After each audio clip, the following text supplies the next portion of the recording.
because of the program that adoption is proceeding. Hello, check, hello, check, check. Hello, check. Hello, hello, hello, check, check.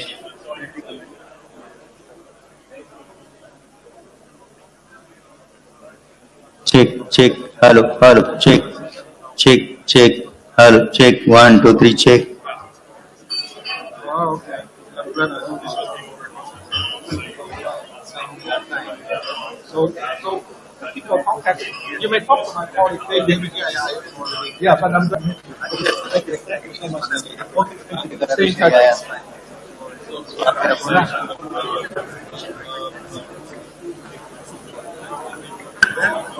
ऐसे vertical lift. For what?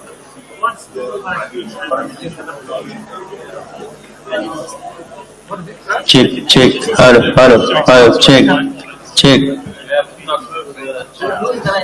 Taking off the conversation. Right.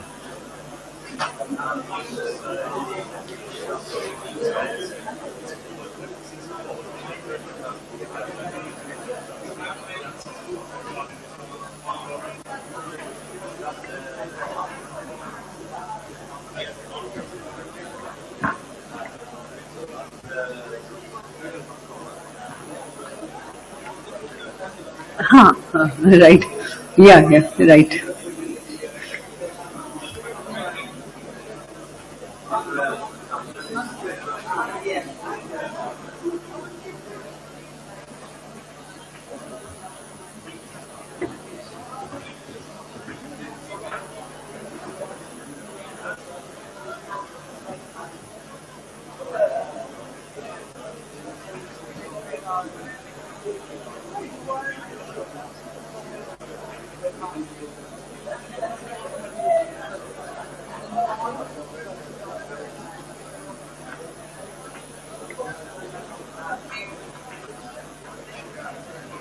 هذا الصورة صح.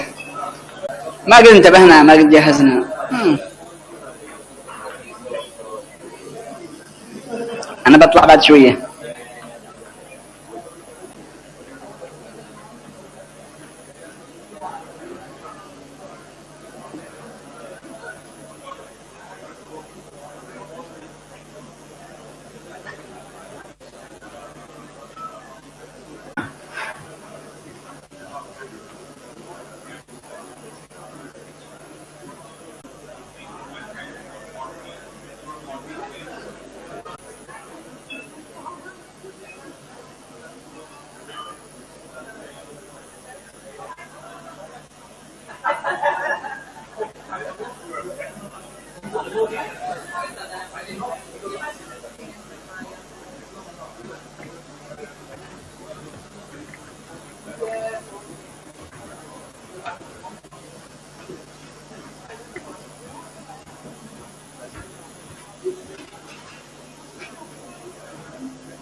Good afternoon, everybody. In this post-tea session, we will now open the floor for statements from committee members. I will now give the floor to the representative of Kenya. You have the floor.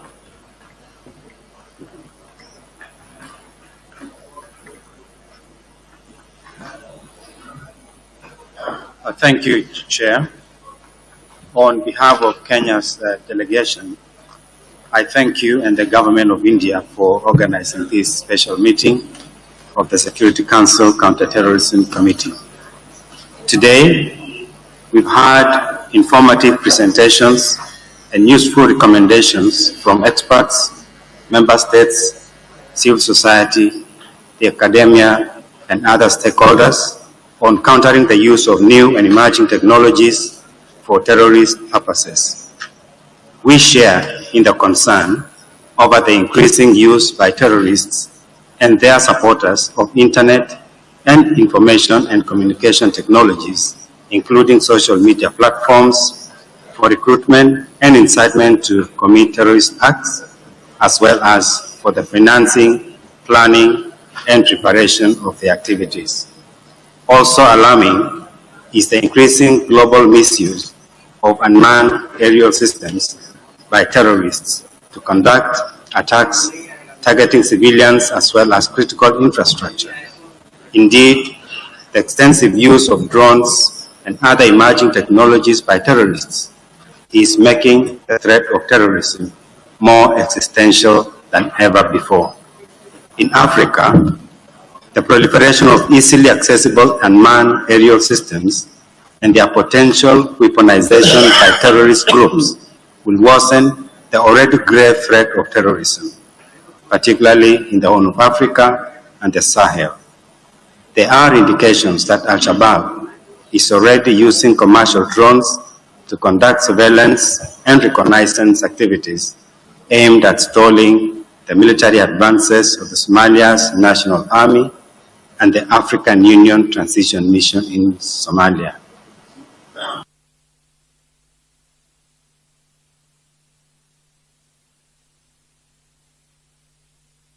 Countering the use of new and emerging technologies for terrorist purposes.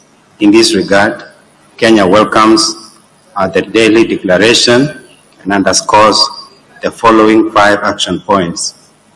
Number 1, member states must urgently design and roll out robust defense and security strategies to counter the misuse of new technologies by terrorist groups.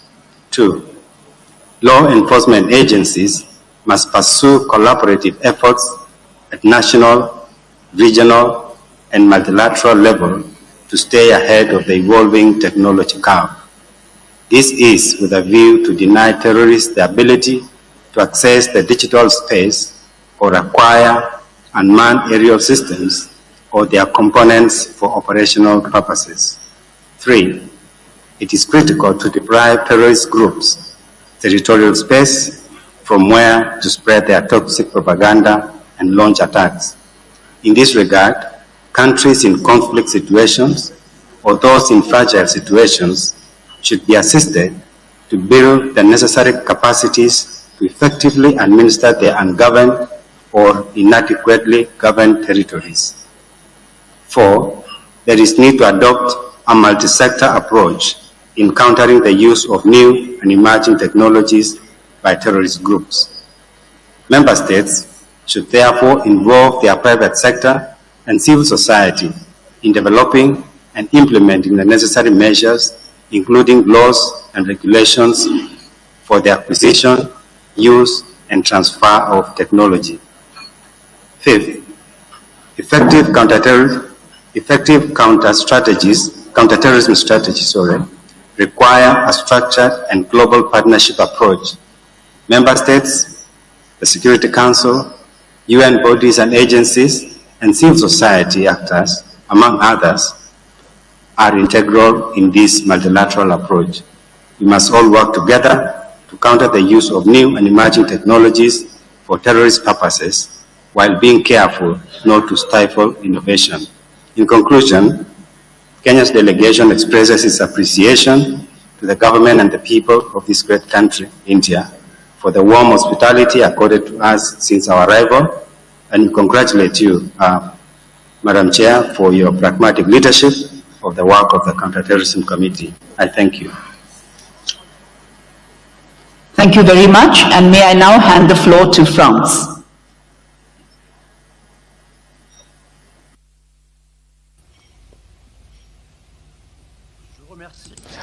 I would like to thank the Indian chairmanship of for this meeting that allowed us to think today about very important topics in our collective struggle against terrorism. The terrorist threat does not abate. It is widening, it is becoming bigger and bigger, and geographically, Al-Qaeda, ISIS continue to strike targets in Africa, in the Levant, in Afghanistan. In Afghanistan, terrorist groups cannot again find refuge. On the other side of in Southeast Asia, in the Pacific region, the extension of the threat in Africa, all the way even to the coastal countries like Guinea, is a threat for us all. The interpreter apologizes, the sound is really bad. The terrorist ideology is also expanding, it's diversifying. All the forms of terrorism need to be fought, whatever their origin. Nevertheless, it's really the jihadis that are the main threat and that need to receive priority in our analysis and actions, counteractions. The modes of action of the terrorists are diversifying with the aim to prevent their expansion. France had set up as priority the struggle against financing networks of terrorism under all its forms. This is the reason for the rationale behind the conference No Money for Terror, the first one in 2018, and the next edition will be taking place in India next month. France will be participating in order to continue our common work around the commitments of the Paris Agenda. This is clearly also the rationale behind the resolution 2462 that was adopted under the French presidents. The tools for fighting against terrorism and its financing are available, and the sanctions under the resolution 1267 against ISIS, Al-Qaeda and the Taliban and the affiliate organizations. It is our responsibility to be do not slow down in our fight against them. We also need to widen the fight we are on the field to the informational space and the cyberspace. Online terrorism can influence fragile use and influenceable use, so new technologies can be a source for recruitment and fundraising. That is why France, together with the Prime Minister of New Zealand, we have launched the interpreter thanks the technician for having changed the microphone. We also need to widen the struggle which we're leading in the field against terrorism to the informational and digital space. The online terrorist propaganda can influence the more younger and fragile. That's why it is a source of deep concern. That is why the French President and the First Minister of New Zealand have launched on May 15, 2019 in Paris, the Christchurch Call, Christchurch Appeal. 120 governments have signed this call at international level. Have signed this call. I am that we're calling today in this format to reinforce our struggle against the use of internet and new technologies for terrorism actions. Non-state actors are using indiscriminate use of unarmed, like Russia in its war against Ukraine, in which it is using drones to bomb. Yeah, now it's much better. Okay, start again. On the battlefield, state actors, but also states in itself, are using indiscriminately drones and unmanned vehicles against violating international law, like Russia and its war aggression against Ukraine, by which they are violating the fundamentals of peace and of international order. France will continue to carry the values of multilateralism, of democracy and international law in our common fight against terrorism and against destabilizing actors of the international order. And I thank you for your attention. Thank you.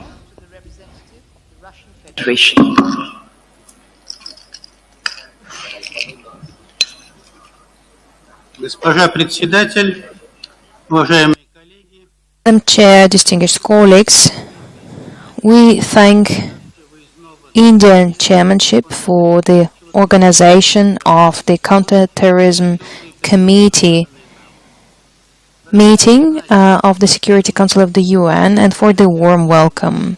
We thank the organizers for outlining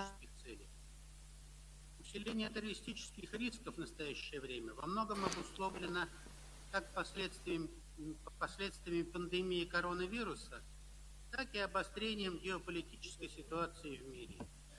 Доступность современных технологий позволяет террористам сокращать материальные издержки преступной деятельности, вести более информационно-пропагандистскую кампанию. We must be more aggressive. We must engage other stakeholders into the process. По имеющейся информации на данном этапе According to our data, currently up to 90% of terrorist attacks globally are performed by deploying cutting-edge emerging communication technologies. Recruitment is 80% relying on online technologies, and we can see more cases when terrorist attacks are being demonstrated publicly as well as online. Considering this deployment of information technologies to support terrorist violent purposes, governments quite often underperform considering the huge pace of the development of new technologies. Therefore, we have to be more effective in monitoring terrorist activity and in the filtration of terrorist content. Quite often, the efforts of only one government are not enough, because criminals do all the best to ensure anonymity of their activities and to conceal their activities. Therefore, to this end, we need to further enforce state mechanisms, including the regulation harmonization, including national regulation harmonization, to ensure that the terrorists are inevitably punished. It is evident that we must curb the deployment of internet technologists by terrorists,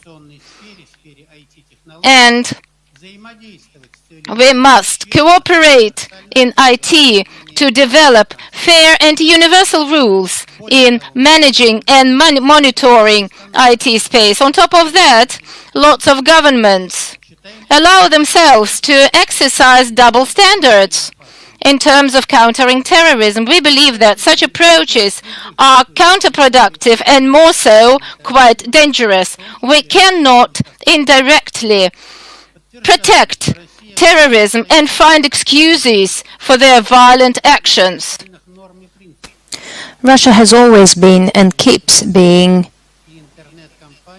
responsible about the development of informational space and its behavior in the internet space.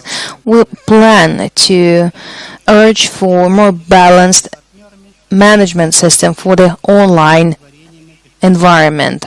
We plan to keep counting on our partnerships. In the conditions of the faster digitalization and digital transformation, we see how international terrorist organizations are doing their best to diversify their financial sources, including what they're trying to do is to make sustainable revenue channels online. The so-called crowdfunding online platforms now seem to be one of the most popular among terrorist organizations. Modern software that provides for the very high level of anonymity at the same time makes it easier for terrorist organizations to diversify their financial sources. Another significant challenge: very active use by terrorist organizations of crypto chains and crypto instruments. Now, still, the control over virtual currency is not very well developed, and in the meantime, while it's still so, terrorist organizations can easily use them, especially considering how popular the cryptocurrency are becoming among the wider population during this global economic instability. And that is a benefit for terrorist organizations. They are highly adaptive to the constantly changing conditions and are very quickly learning how to perform their transactions online. Russia is performing non-stop research in this crypto area to prevent illegal terrorist financial sources. We have launched on the international EIG platform a large Russian cryptocurrency large-scale project. The main goal of that project is to provide a comprehensive analysis of cryptocurrency transactions that is needed to quickly prevent and investigate crimes of a terroristic origin in the first place. We share the worrisome ideas that some countries express about the access of terrorist organizations to the unmanned aerial systems. We share this feeling as well. We see how these UASs are used all over different regions. We know that Kiev regime is supplied with those instruments by Western regimes, including Great Britain and France. It was today when a massive attack on the city of Sebastopol took place with the use of UASs and with the direct participation of the Great Britain. Luckily, Sebastopol city managed to react on a quickly manner. Terrorists from the escalation zone are constantly performing attacks using the unmanned aerial systems from some unofficial sources.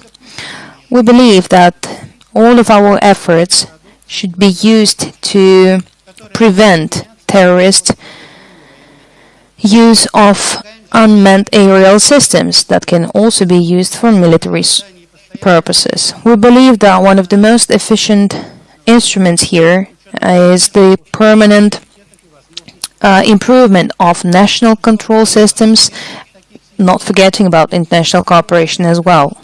That would also include licensing of any trans-border goods transfer and goods and technologies transfers that could possibly be used in terroristic attacks. At the same time, it is important not to create any artificial challenges for the legal use of new and emerging technologies. We should be also using export control as a political leverage to make some pressure on some relevant countries. Russia fully supports the CTED decisions as well as stands in line with international organizations that urge all the other actors to stop using unmanned aerial systems for military purposes. Thank you. Very much. I now have the pleasure to hand the floor over to Ireland.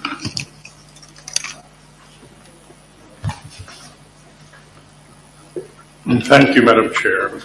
Allow me at the outset to convey Ireland's thanks to you, the Indian delegation, and CTED for convening the committee here in New Delhi, and for the warmth and the hospitality shown to us since our arrival in Mumbai yesterday. Madam Chair, the briefings today underscore the risks posed by the misuse of new and emerging technologies for terrorist purposes in a number of areas. First, we have heard the growing sophistication with which terrorist groups, including ISIL, Al-Qaeda, and their affiliates, can repurpose and weaponize commercially available drones. Second, terrorist groups are extending their global influence through the misuse of the internet and social media to radicalize, recruit, spread propaganda, and plan attacks. And third, terrorists are misusing new financial payment methods to generate funds, including cryptocurrencies, virtual assets, and crowdfunding platforms. These emerging issues, which are growing in importance, merit this committee's attention, and we welcome today's discussions on ways to leverage the existing normative framework to address these tasks. Madam Chair, while acknowledging these threats, we must also recognize the benefits of new and emerging technologies for counterterrorism purposes. For example, social media can be a force for good, amplifying positive counterterrorist narratives and offering avenues for engagement, including with youth. Additionally, UN peacekeepers are using drones to monitor humanitarian convoys traveling in areas where terrorists are active. A balanced conversation is imperative. We must also not lose sight of our values when confronted with the terrorist threat. Efforts to counter terrorism must comply with international law, in particular international human rights law. Too often, however, counterterrorism measures violate human rights. The Office of the High Commissioner for Human Rights' recent report on the right to privacy highlighted how hacking tools and mass surveillance of public places, purportedly to counter terrorism, are misused to target journalists, human rights defenders, and political opponents. UN Special Rapporteur Fionnuala Ní Aoláin and civil society have also alerted us to worrying developments. These include the misuse of CFT measures to target civil society, the killing of innocent civilians from unlawful counterterrorism drone strikes, and widespread internet shutdowns justified on grounds of national security.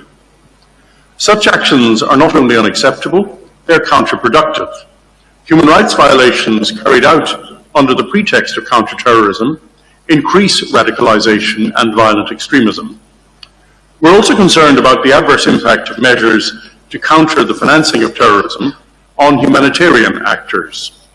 Ireland will continue to push for enhanced humanitarian safeguards within counterterrorism resolutions and across sanctions regimes. Madam Chair, effective responses to counter the threat posed by new and emerging technologies demand whole-of-government and whole-of-society approaches. This means that Member States must forge meaningful partnerships with civil society and the private sector, including those here with us today. As Member States, we must recognise that we do not have all the solutions, and that cooperation with relevant stakeholders is essential. Finally, we must ensure that our efforts to prevent and counter terrorism are gender responsive. By failing to apply a gender lens to our work, we fail to understand and address the differential impacts of terrorism on women and men.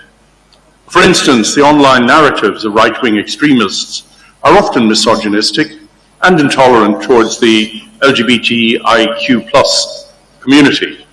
Terrorist groups also often exploit male sentiments of emasculation and use notions of male power and violent masculinity to radicalize and recruit men online. This committee must do more to counter these efforts. In concluding, Madam Chair, I want to reaffirm Ireland's commitment to working with India and all other committee members to counter terrorism in all its forms in compliance with international law. The victims and survivors of terrorism deserve no less. Thank you. Thank you very much, and I now give the floor to Norway. Thank you very much, Madam Chair. And let me again express Norway's gratitude to you and your government for convening this special meeting of the Security Council's Counter-Terrorism Committee. I'd also like to thank CTED for the administrative and technical support they have provided, and of course all the panelists today for their rich insights during today's session. Rapid technological advancements over the past few decades have revolutionized our societies, in many ways for the better, yet we also know that these same technologies are vulnerable to misuse. A key challenge of our time is to harness the benefits of technology while minimizing its adverse impacts. Whether or not we succeed will determine our legacy on critical issues ranging from climate change to public health. It will also affect our counter-terrorism efforts. Information and communication technologies, new virtual payment technologies, and uncrewed aerial systems may all be exploited for terrorist purposes. The international community increasingly recognizes this threat.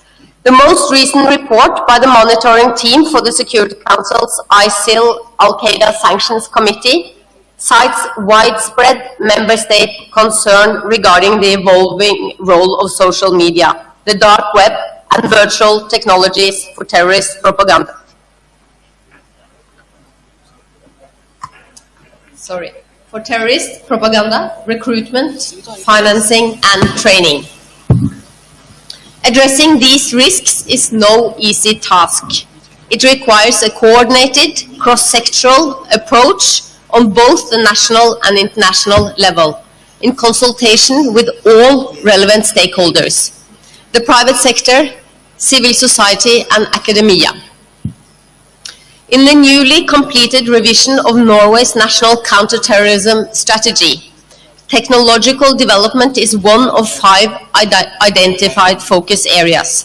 The strategy specifies a range of measures meant to address both risks and opportunities associated with technology in the context of counter-terrorism. We seek to ensure a coherent, all-of-government approach to the issue.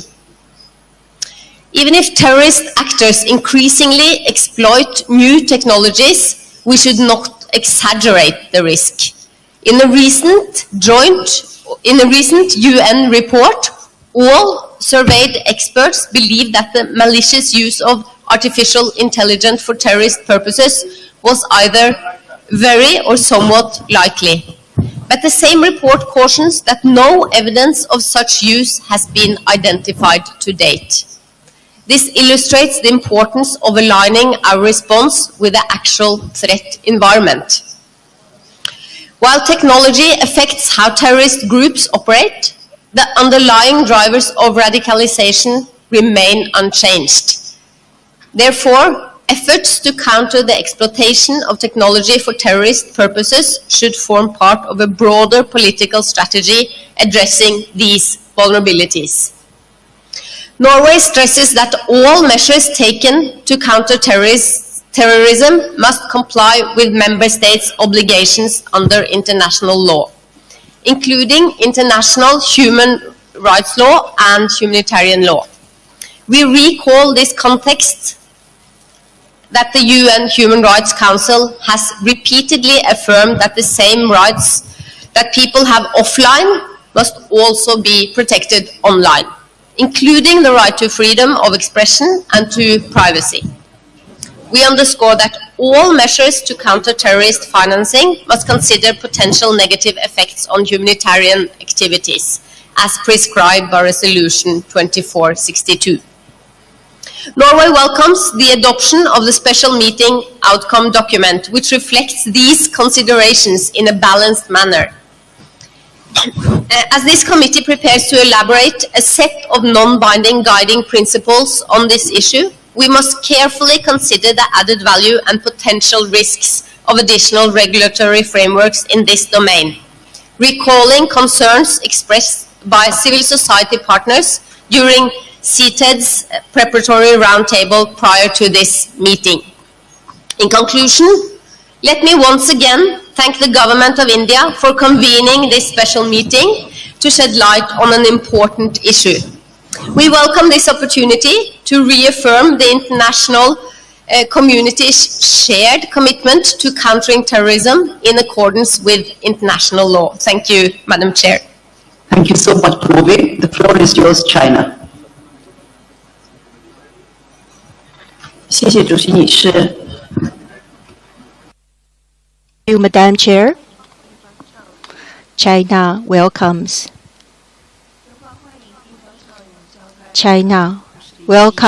India for convening this this special meeting on the Counter-Terrorism Committee on countering the use of new and emerging technology for terrorist purpose.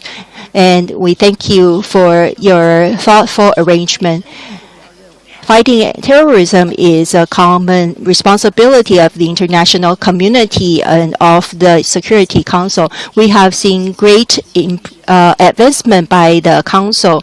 At the same time, the pandemic and poverty continue to increase.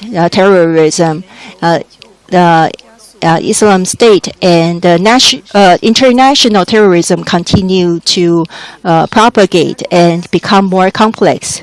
Madam Chair, China President and is promoting new collaboration and new safety value to safeguard safety in traditional and non-traditional arena to together fight global terrorism problems. China advocates for the international community to collaborate toward common safety. First, we must insist on real multilateralism and forge consensus and fight bias on geopolitical front to leverage China's central coordinating function. We, at the Security Council, we should fight together all individuals and organizations listed as terrorism, and we should not use anti-terrorism as a tool, a political tool, and do selective terrorism fighting. We also need to fight the challenges from novel challenges, including AI and unmanned aerial vehicles. And these have highlighted the need to collaborate. Specifically, the terrorists are using internet to levy activities, and this has become an important issue for the international community. We strive to leverage ICT to improve electrical protective measures and improve cyber security, collect intelligence, and fight terrorists using internet to communicate to effectively protect against attacks. We should enforce collaboration in terms of protecting against terrorism. We should build a close network in the cyberspace. We also closely pay attention to the UAS technologies and enforce regulatory monitoring and defense system to prevent terrorist attack from UAS. Countries around the world should also improve monitoring and alarm exchange on UAS to improve real-time sharing of best practice. To this end, all countries should improve on advanced research and leverage the private sector and civil society to fulfill their responsibility, continue to improve regulatory frameworks and improve monitoring, and closely fight illegal uses. We should expand information sharing and leverage each other's strengths to embrace the new challenges. Third, we should ensure that we fight the root cause of terrorism. Practice has shown that purely relying on military measures is impossible to thoroughly destroy terrorism. We should use political, economical measures along with others to fight the hot spots and prevent the terrorism forces from growing. Now, we are facing a lot of challenges. We should continue to improve and accelerate the speed of the 2030 SDG, especially education of youth. Fourth, we should value the needs of developing countries and support anti-terrorism capacity building. As we heard, we cannot fight alone. Global anti-terrorism should not have any weak links. We should lend a helping hand to developing countries, especially those in Africa, to support their needs in terms of judiciary and regulatory and legislative areas to improve their ability to reduce extremism. Finally, we will continue to work together with the UN on new trends and new features to improve our coordination and action and ensure that we move toward the right direction in safeguarding our common future. Thank you, Madam Chair. Thank you very much, and I give the floor now to Mexico.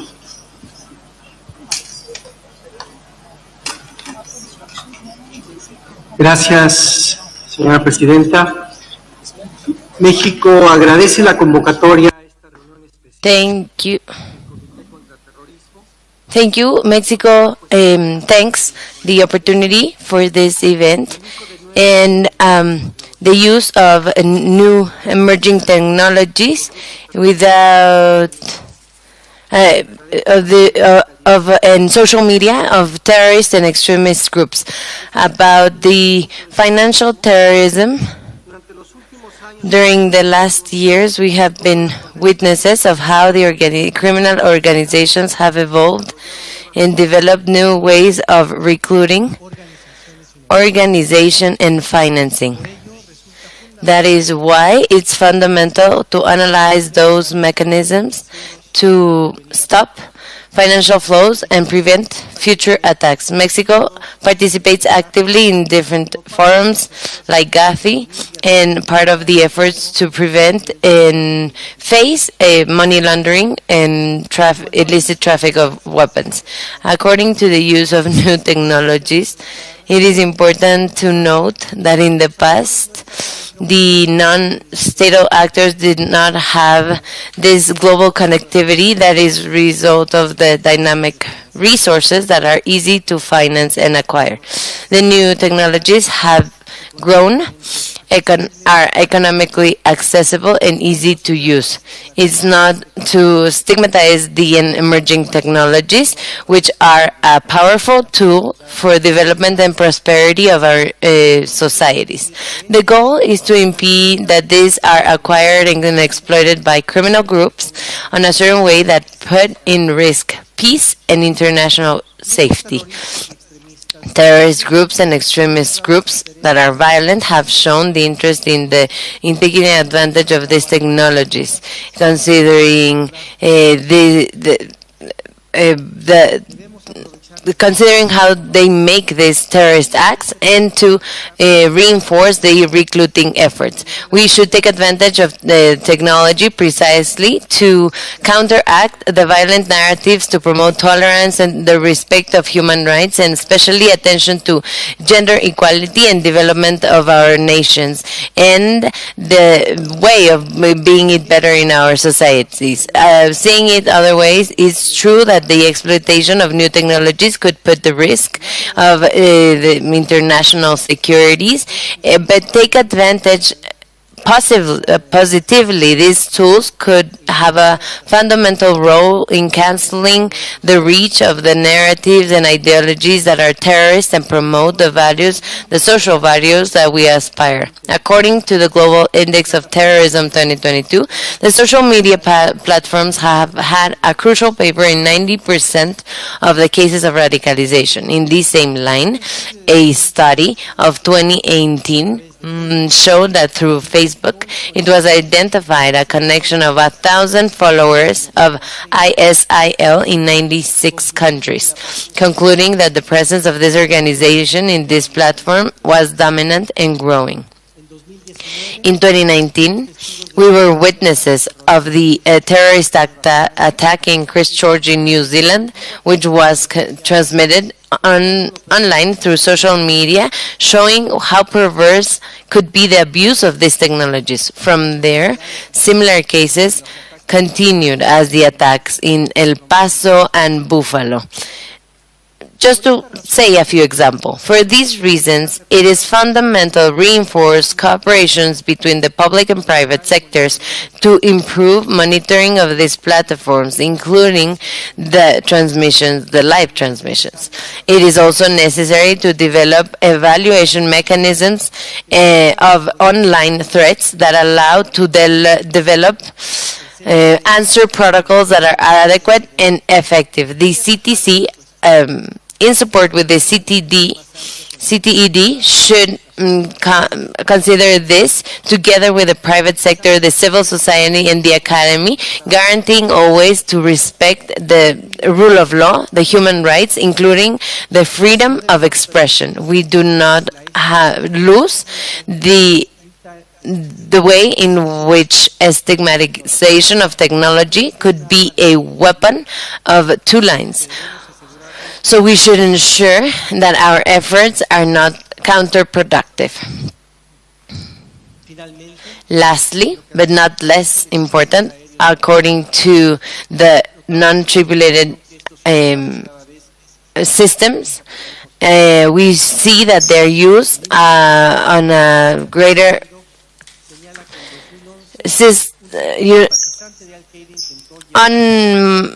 unarmed aerial systems are used more every time with the index, the global index of terrorism, which we have been saying. And in 2011, Al Qaeda tried to use it in the drone that in the capital of the United States. In 2016, ISIL has actively used drones to take into consideration intelligence activities, surveillance activities, and missions of recognition. In this context, the United States should develop and review periodically measures of security to impede access of drones for part of the actors, non-state actors, and limit their military capacity in act of the human nation's rights and the human rights.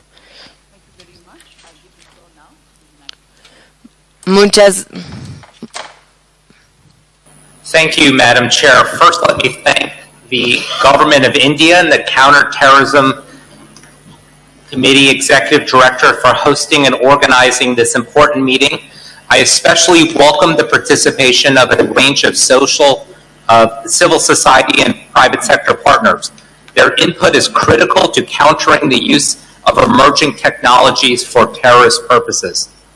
As we heard yesterday from Secretary Blinken, the American people extend our sympathy to and express our solidarity with the people of India on the 14th anniversary of the Mumbai attacks. And we reiterated our call for the perpetrators to be brought to justice.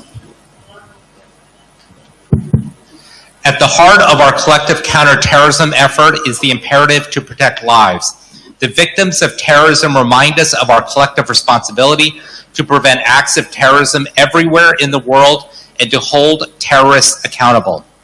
Today's special meeting builds upon previous commitments and strategies. In line with Pillar 4 of the UN Global Counterterrorism Strategy, we must make sure that efforts to counter terrorism respect human rights.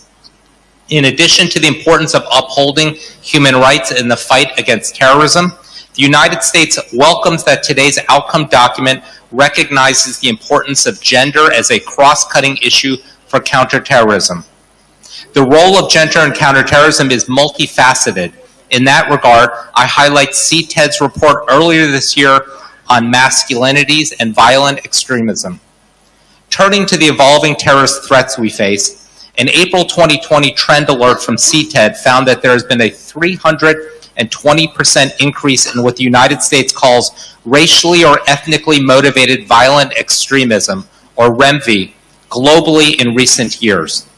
We welcome the Global Counterterrorism Forum's new REMV policy toolkit, adopted last month as a set of recommended whole-of-society and whole-of-government responses to this emerging international terrorism challenge. We urge member states to use a broad range of tools with respect for human rights to counter transnational REMV threats, including bolstering information sharing, utilizing terrorist sanction authorities, preventing terrorist travel, and using diplomacy to raise public awareness. Let me turn to the three themes of this special meeting. In the last year, we have seen an uptick in attacks involving weaponized unmanned aerial systems. Globally, terrorists and other non-state actors have used UAS to attack critical infrastructure and military and diplomatic facilities. We should continue to share best practices, building on existing efforts such as the GCTF's Berlin Memorandum on Good Practices to Counter Terrorist Use of UAS. On the topic of emerging financial technologies for terrorist financing, we're recognizing the ongoing work of the Financial Action Task Force, including its discussions with the private sector on virtual assets and other developing technologies. Innovations in the cyberspace have benefited a number of our collective efforts and shared interests, including in advancing counterterrorism. However, the use of the internet for terrorist purposes remains a major challenge for international counterterrorism, cybersecurity, and digital governance. The United States continues to be proactive in countering terrorist content online while respecting freedom of expression, consistent with our Constitution and our longstanding support for a secure, open, trusted, reliable, and interoperable internet. This includes voluntary collaboration with private technology companies. For example, we encourage companies to enhance and enforce their terms of service to ensure that platforms are not being used to host terrorist or violent extremist content. However, the U.S. condemns the use of counterterrorism as an excuse to shut down, block, or disrupt communication services. These actions undermine freedom of peaceful assembly, association, expression. They disrupt access to essential services, and they negatively impact the economy. In conclusion, while this committee has made many important contributions to the global terrorism efforts, our work is not done. As we continue to confront threats from Al-Qaeda, ISIS, and their affiliates, including through designations in the 1267 Committee, we will also need to ramp up our collective effort to repatriate foreign nationals who remain vulnerable to terrorist predations in camps like Al-Hol in northeast Syria. We must continue to build the political will and capacities for member states to strengthen law enforcement. The state stands ready to partner with other member states in a way that promotes human rights and rule of law and fosters whole of UN and whole of society approaches. Before I end, I must respond to the false claims made by the Russian Federation, which seek to deflect their own wrongdoing. Its aggression in Ukraine is illegal and must end. Thank you again to the Government of India and CTED for hosting and organizing this important event. Thank you very much. I will now give the floor to the delegate of Albania.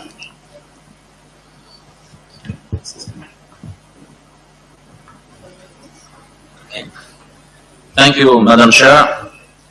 First of all, let me join the others in thanking you for chairing this important committee and India for hosting this event, and also a big thank you to CTAD and others for supporting and facilitating this special meeting.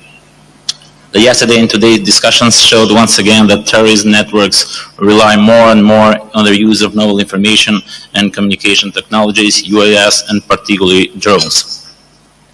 Terrorist groups use information technology to spread their hateful propaganda online, offline, to justify violence, mobilize resources, plan attacks, radicalize, recruit children, sometimes, unfortunately, as young as 13 years old. The use of children, UAS, drones in horrific attacks in different parts of the world, a familiar notorious tactic made by Daesh and Al-Qaeda, but also from other terrorist groups, bears testimony of their intact barbarity. It must be stopped. It is member states' responsibility to ensure terrorist groups have no access to UAS, to resources, finances, and to available information. Zero money to terror policy, if implemented by all, has the power to cut the terror wings and neutralize their operational capabilities. Although the exploitative use of emergency technology by terrorist groups for terrorist purposes remains a deep matter of deep concern, we should not be seeing the problem at the innovation, at the movement of digital communications, but we should find in it the solutions. It is a complex issue that poses significant challenges for all stakeholders, members, states, private sector, civil society, UN bodies, in terms of legal framework in responding and human rights protections. The principle of check and balance, proportionality, rule of law, due process, accountability must be applied to anyone, anywhere. We must not allow conditions that violate the basic principles and human rights which we seek to protect, including in particular in our fight against terrorism. We need to seek and find solutions through partnership, multilateral cooperation, inclusive discussions, strengthening the rule of law, strengthening the data sharing and the best practices among the member states. Albania welcomes the common agenda of Secretary General that advocates for a comprehensive whole of society, human rights compliant, a gender-sensitive approach, and echoes the vital importance of interreligious and intercultural dialogue as one of the most effective preventive tools in prevention. In this regard, my country represents a unique case in which the peaceful interreligious coexistence has created a peaceful environment where being different, having different opinions and different beliefs are considered added values.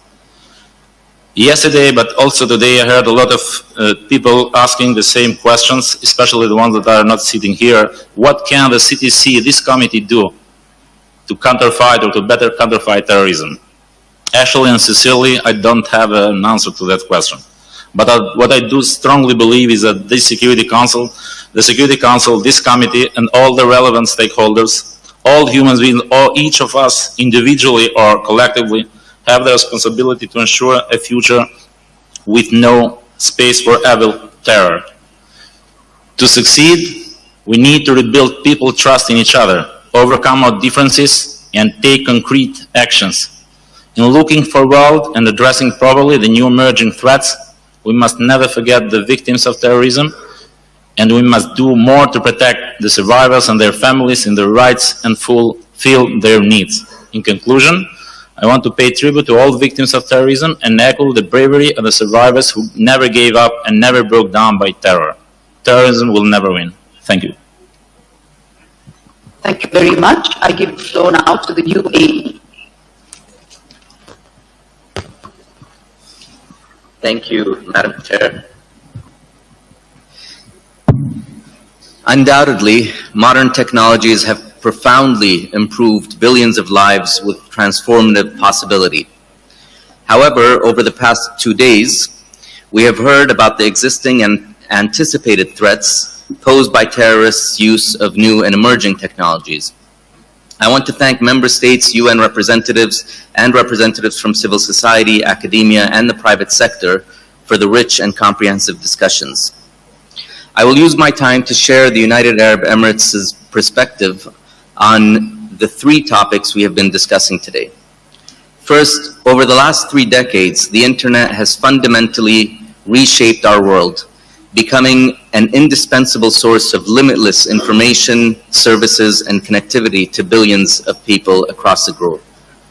It has, however, also been misused for nefarious purposes. Terrorists and extremists have consistently exploited advances in technology to disseminate dangerous content in pursuit of radicalization, incitement to violence, and recruitment. Efforts to moderate and remove such content have proven extremely challenging, one reason being the absence of international agreement on what constitutes terrorism. Nevertheless, we could combat such content with a strong, factually based, effectively deployed counter-narrative that promotes tolerance, social cohesion, and peaceful coexistence. Strengthened cooperation among the different sectors of society is crucial for these efforts.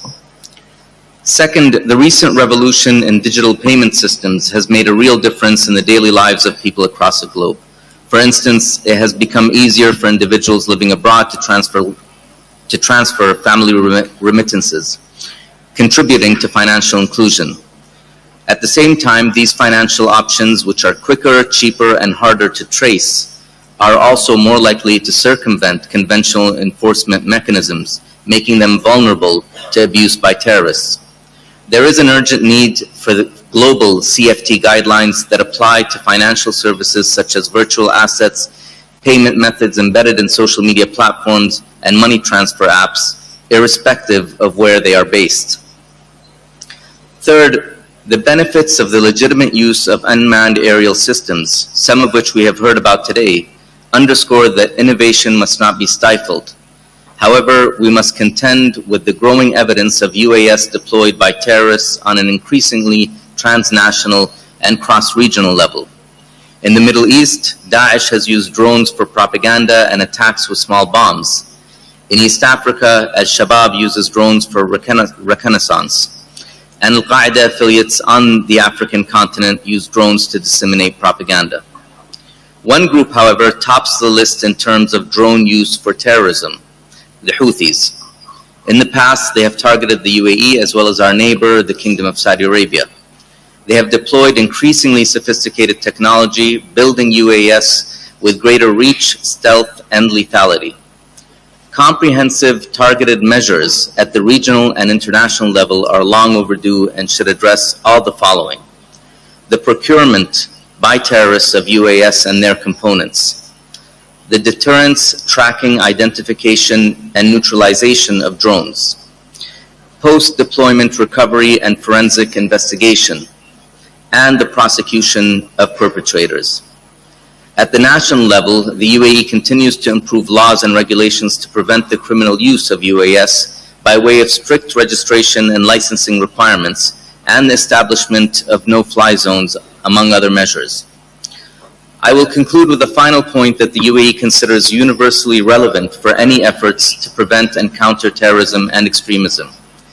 Terrorists and extremists thrive in environments that lack state presence, where hatred and intolerance are rampant, where natural riches are up for grabs, where living conditions are devastated by climate change, or where the population's legitimate aspirations for a peaceful and prosperous life are not being met.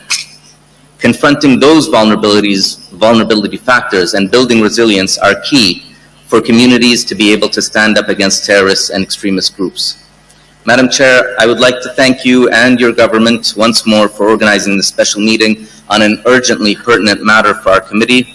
And as incoming chair of the CTC in 2023, the UAE hopes to build on India's exemplary leadership. I thank you. Thank you very much. And in anticipation, we wish you the very best for 2023. The floor is yours, UK. Thank you, Madam Chair. I'd like to start by saying thank you, as others have, to the Government of India and to the UN Counter-Terrorism Committee Executive Directorate for organising this important meeting this weekend. And thank you to all those who have given such informative presentations today. We thank India for assembling such a diverse range of expert, civil society, private sector, and human rights-focused briefers. Before I continue, I must respond to comments made earlier. Russia has made claims here today about the UK and US, but what cannot be disputed, is that the violence in Ukraine is a result of an illegal invasion by Russia in a clear violation of the UN Charter. We call on Russia to end its illegal acts that have caused so much suffering in Ukraine and worldwide. Okay, turning back to my previous prepared comments, it is clear that the risk from all forms of terrorism remains a global concern that requires a global response. Tackling the risk from terrorist groups such as Al-Qaeda and Daesh and their affiliates, as well as other growing threats such as that from the extreme right, remains a high priority for the UK. We are taking an international response to tackle the problem of terrorist use of the internet and social media.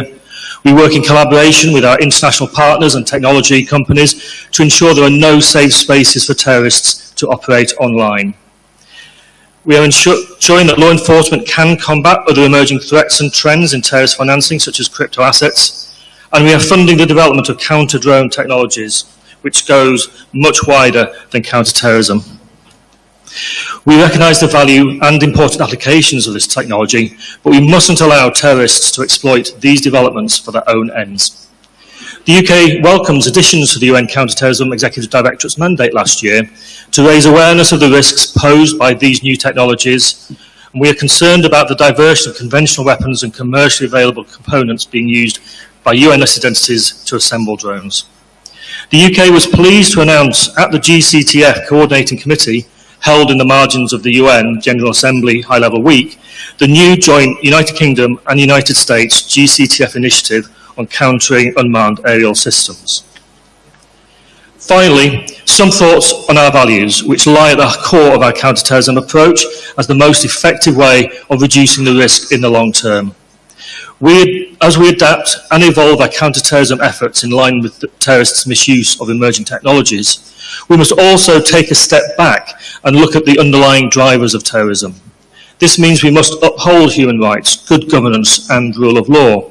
We must address the causes of conflict, humanitarian needs, and climate change, and we must engage with those on the ground, including those operating in civil society, to better implement our own domestic and overseas counter-terrorism policy and build communities that are resilient to radicalisation. Thank you. Thank you very much, UK, and I give the floor now to Gabon.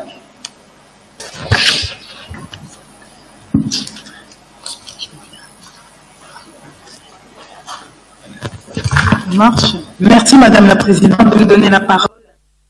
Chair, to providing us with an opportunity. First, I would like to congratulate the Indian authorities for the initiative to convene the Security Council here in New Delhi to debate about the difficult issue of fighting terrorism. I would like to seize the opportunity to congratulate for your commitment and determination to contribute to the international efforts on the fight against the scourge that is the international terrorism that is not linked to, it does not spare any country, be it big or small. Gabon condemns firmly all terrorist acts committed around the world. Today, this phenomenon is more and more worrying, including in Africa.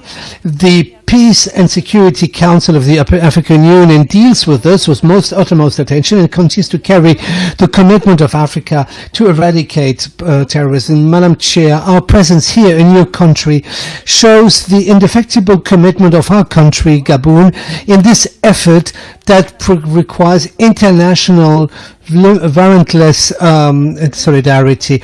We need to insist on the international cooperation and the sharing of information in order to exploit the potential of new technologies, in order to implement protection measures with the aim to protect cyberspace.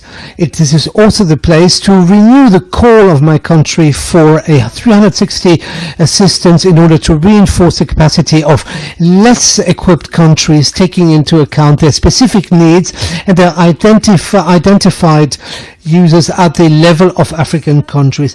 It is crucial to insert the the anti-terrorism struggle in the conflict prevention, promotion of sustainable development, and the response to the effects of climate change by attacking the deep-seated roots of these conflicts and also the needs of the victims. And thank you, Madam Chair, for having organized this memorial commemorating the victims of terrorism in this perspective. And we wanted to absolutely insist on the fight against finances of terrorism and also dry out all the sources of financing so that all transactions for criminal activities and for terrorist actions are eliminated. We have participated with much interest in all these discussions. It was very interesting, these various segments concerning cybersecurity that raise a certain number of new challenges that we will have to devote all our attention to if we want to rise to the challenge of terrorist activity around the world. Thank you very much, Madam Chair.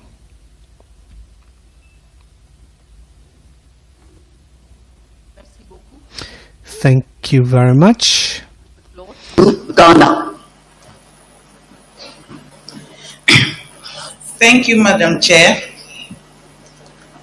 Ghana would like to join earlier speakers in thanking India for hosting this meeting. The generous hospitality is very much appreciated. We welcome the continuous efforts of CTED to support countries facing severe terrorism and thank the Executive Director and all briefers for their thought-provoking presentations on the subject.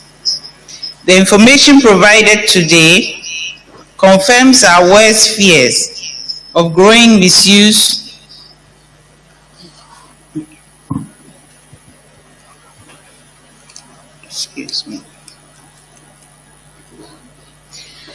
The information provided today confirms our worst fear of growing misuse of new technology to commit crimes against humanity.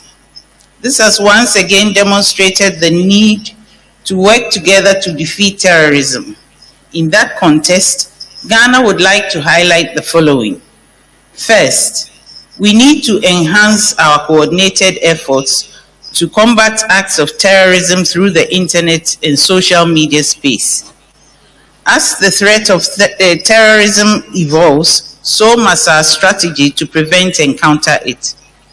While acknowledging the dual use of and multifaceted benefits of emerging technologies, internet and social media, it has become self-evident and clear from various briefers that terrorist organizations employ the use of social media platforms to recruit new members, communicate with their sympathizers, and to propagate their evil agenda. Terrorists thrive well on the internet and social media because of anonymity of communication, huge audiences spread across the world, and the fast flow of information. Their modes of communication make it imperative to have a counter strategy focused on new media and strengthen governance of internet oversight and prevent terrorist organizations from using it for their expansion and financing. Second, in the light of the emerging trend and new emerging technologies for terrorism and counter-terrorism, we urge that efforts should also be directed at capacity building of African and other developing countries to strengthen their legislative and judicial systems, financing of terrorism, exchange of information, particularly on border security, forensic investigative intelligence gathering, to better address the terrorist threats across our region and to prevent terrorists from acquiring UAVs and drones as weapons for terrorism purposes. Within this context, we call on all states to implement the Security Council Resolution 2703 and on the United Nations to support capacity building in this area. Third, The root causes of terrorism must also be addressed if we are to truly make headway against this scourge. The international community has spent millions of dollars over the years through kinetic approaches to fighting terrorism.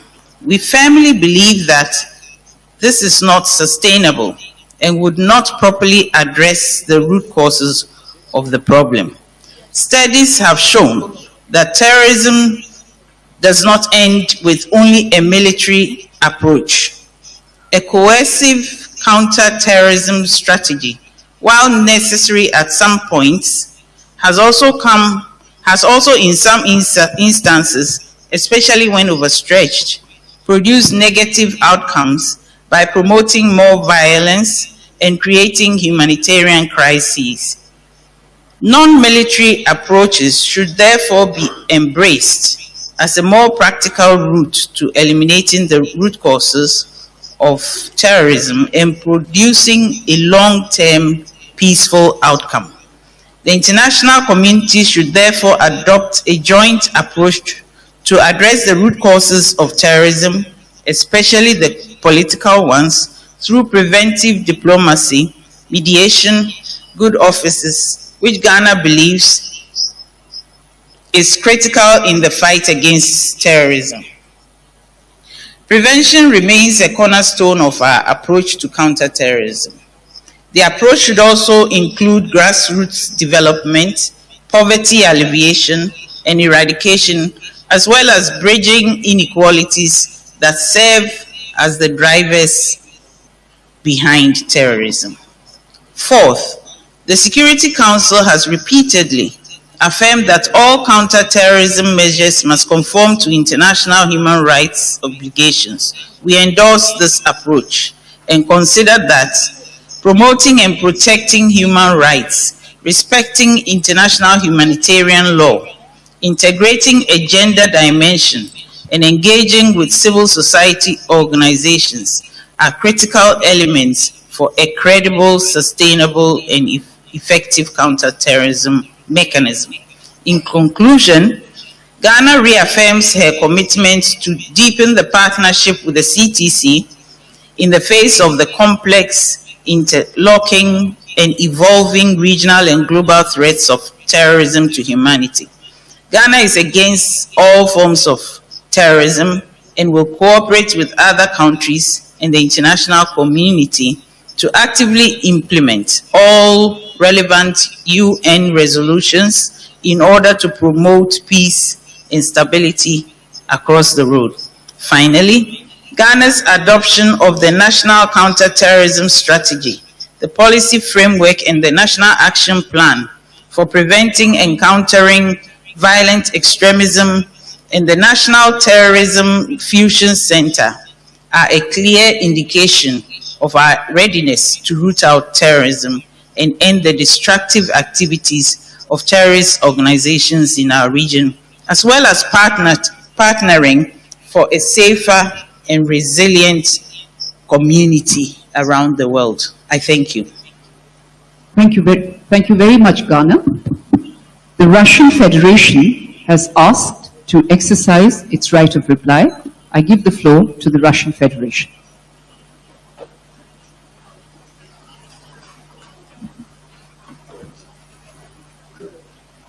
Thank you very much, Madam Chair. Благодарю вас, госпожа председатель. Честно говоря, мы не хотели, у нас не было намерения. Madam Chair, it was not our intention to prolong this discussion and to ask for the floor for an extra time, but concerning the unfair blame that was, we are indeed at a loss why the response of our Western colleagues was so nervous and excited. Why did our colleagues mention the today's terrorist attack on the Sevastopol harbor? That was also concocted by British engineers. The official information is that the preparation of this terrorist attack, as well as the training of the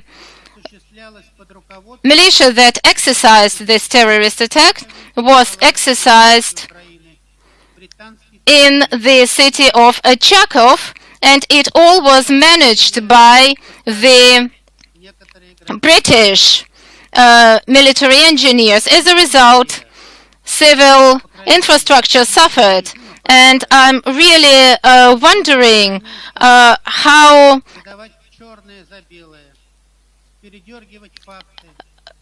actively the representatives of the international community lie blatantly into our faces and follow the double standards. However, I'm convinced that in the near future, the world is going to understand the entire degree of hypocrisy of the Western countries who supply weapons in massive volumes to the Kiev regime. And may I also highlight that these weapons are also channeled to the international terrorist organization, and they benefit from that. Madam Chair, I'm not going to dive into all the gory details of this discussion. This is it for our part. Thank you. Thank you. I will give the floor to the representative of the United Kingdom. Thank you, Madam Chair. Let me re-emphasise, Russia started this violence through an illegal invasion of Ukraine. Russia alone can end the violence in Ukraine. Thank you. With that, we have come to an end to statements, and I will give the floor to David Sharia, Chief of Branch, CTED, to present the outcome document of the Counter-Terrorism Committee on countering the use of new and emerging technologies for terrorist purposes and its principles that was approved by the committee through written procedure on 27 October 2022. Mr. Sharia, you have the floor. Thank you, Madam Chair, Excellencies, distinguished delegates. It is my great honor to introduce today the Delhi Declaration, as they say, fresh out from the press, on countering the use of new and emerging technologies for terrorist purposes. Today's declaration identifies several key principles relating to this theme. I will not go through each and every one of them, as they are or will be before you very soon. But let me stress a few commonalities that cut across the CTC approach to new and emerging technologies. The first principle recognized by the CTC today is that these technologies present tremendous opportunities to global connectivity, to our economies, and even to our security. The innovative spirit they represent should not be suppressed by counterterrorism measures. At the same time, the CTC recognizes the challenges imposed upon their use by terrorists and their supporters. This tension leads to the second principle recognized by the CTC. The principle is that benefiting from the good that these technologies bring while mitigating their risks is an act of balancing. Member states are encouraged to balance fostering innovation with preventing the use of new and emerging technologies for terrorist purposes. Another balancing act recognized by the CTC lies in the long-standing requirement of the Council that effective counterterrorism measures and respect for human rights and fundamental freedom and the rule of law are complementary and mutually reinforcing. In this regard, the Counter-Terrorism Committee also notes the importance of member states integrating gender as a cross-cutting issue into their counterterrorism strategies and activities. A third and fourth principle recognized in this declaration are the need to act globally and collaboratively. We cannot address these threats without a response that is truly global and without a commitment that is genuinely cooperative. This collaboration must also include the UN and other global partners. Many of them are explicitly mentioned in the declaration, and some of whom are with us today. The special meeting and the outcome of this meeting is a testament to member states' commitment to work collaboratively in this space. A fifth principle that the CTC identified relates to public-private partnership. Member states recognize that they cannot handle these challenges alone. Technology companies know better than anyone else how their technologies can be abused, and they know very well which solutions will work and which won't. Crucially, the CTC encourages ongoing voluntary cooperation between member states and the private sector. It also recognizes the work of Tech Against Terrorism and GIFCT. In this context of public-private partnership, the declaration puts a particular emphasis on the need of financial intelligence unit and intelligence services to continue to establish effective partnerships with the private sector. The CTC also recognizes the contributions of civil society to our efforts. Civil society actors, as we have seen today and in the many technical sessions CITED led, bring a wealth of experience. Civil society organizations can also advise on the impact some solutions may have on human rights. Many asked during our discussions and during today's meeting, what is the way forward? The declaration of today, the Delhi Declaration, brings a very clear way forward. The crucial commitment made today by the CTC is to continue working on these issues. The meeting today was never meant to offer a silver bullet or a magic solution to this challenge, because one just simply doesn't exist. We are only at the beginning of a long journey, but by adopting the Delhi Declaration,